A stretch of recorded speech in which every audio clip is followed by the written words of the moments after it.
Número de investidores de fundos imobiliários de papel cresce 63% em 12 meses.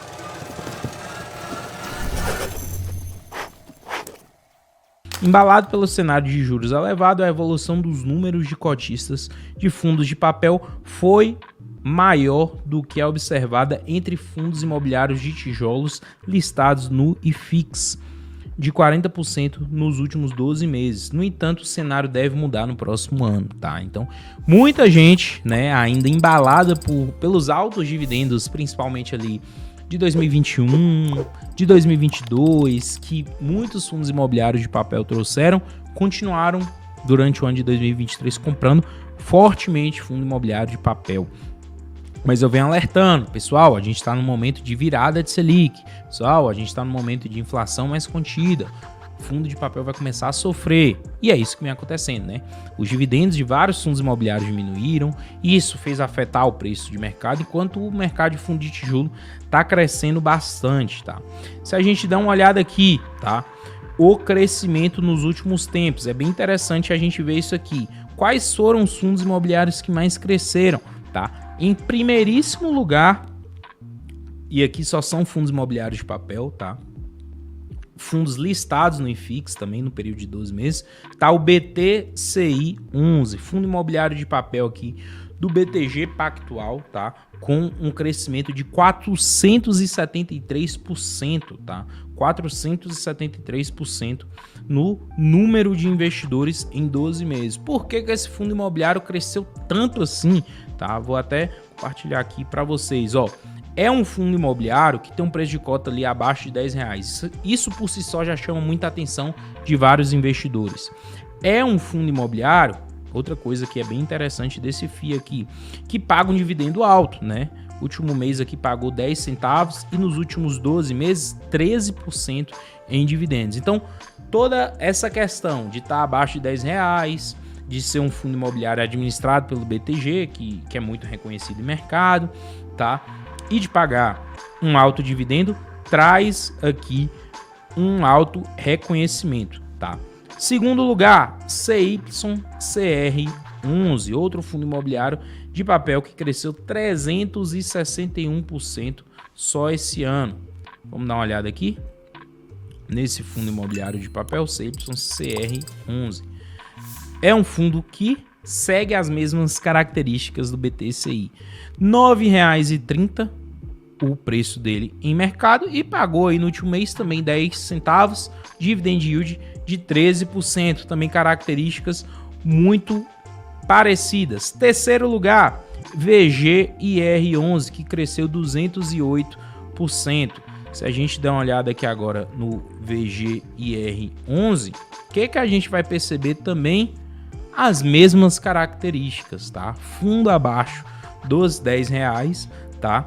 E entregou aí no último mês 11 centavos de dividendo, inclusive dos três que mais cresceram ali, foi o que trouxe o maior dividendo em 12 meses, 14,96%.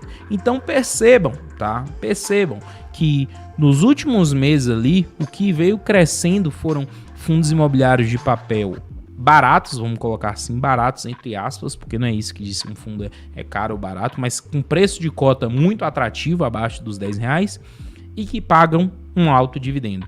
Essa é a fórmula, tá, que muitos gestores aí estão buscando para atrair cada vez mais investidores aí para dentro dos seus FIIs, tá? Pagar um alto dividendo e ter um preço ali abaixo dos R$10, certo?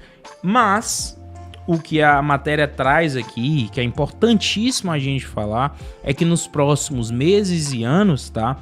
Todos esses fundos imobiliários de papel aqui devem sofrer ali com a queda de Selic e inflação mais contida, tá? Porque todos eles são atrelados tanto à Selic, quanto à IPCA, quanto à CDI, quanto à IGPM, que tem tudo a ver com isso, com taxa Selic e com taxa de inflação.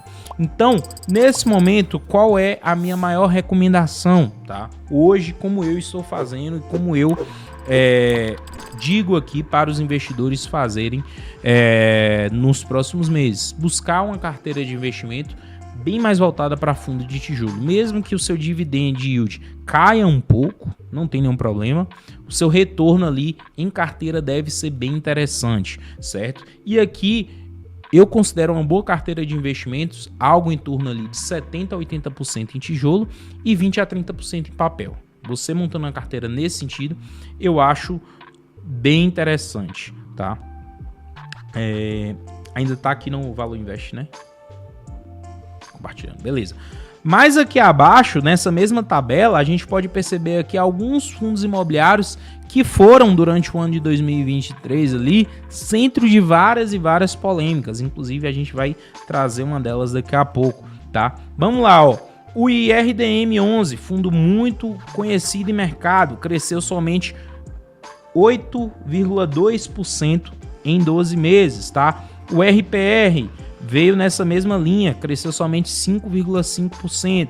REC-R cresceu 3%. DEVA11 cresceu 1,3%. E aqui a gente tem mais abaixo os fundos que perderam investidores nos últimos tempos. VSLH11 perdeu aqui 0,3% dos investidores que tinha, tá? HCTR11 perdeu 5,3% dos investidores em 2023, tá? Então, fundo imobiliário de papel, pessoal, é interessante da gente ter em carteira, é um fundo que consegue nos trazer a inflação ali a tempo presente, né? Então, a cada 2 meses, basicamente, eles renovam ali a exposição à inflação. Isso aqui é interessante pra gente, mas tem os seus grandes poréns. Cuidado com o preço, nunca acima do valor patrimonial. Saiba o momento do ciclo econômico, se a inflação está mais alta ou não, porque muita gente foi atraída para fundo imobiliário de papel sem entender como o veículo funcionava, tá? E quando a gente tem uma inversão ali do cenário, muita coisa muda e muita gente pode perder dinheiro com isso, tá? Mas é interessante a gente ver esse crescimento aí nos últimos 12 meses e que deve desacelerar para 2024. Essa é uma previsão, inclusive, que eu faço.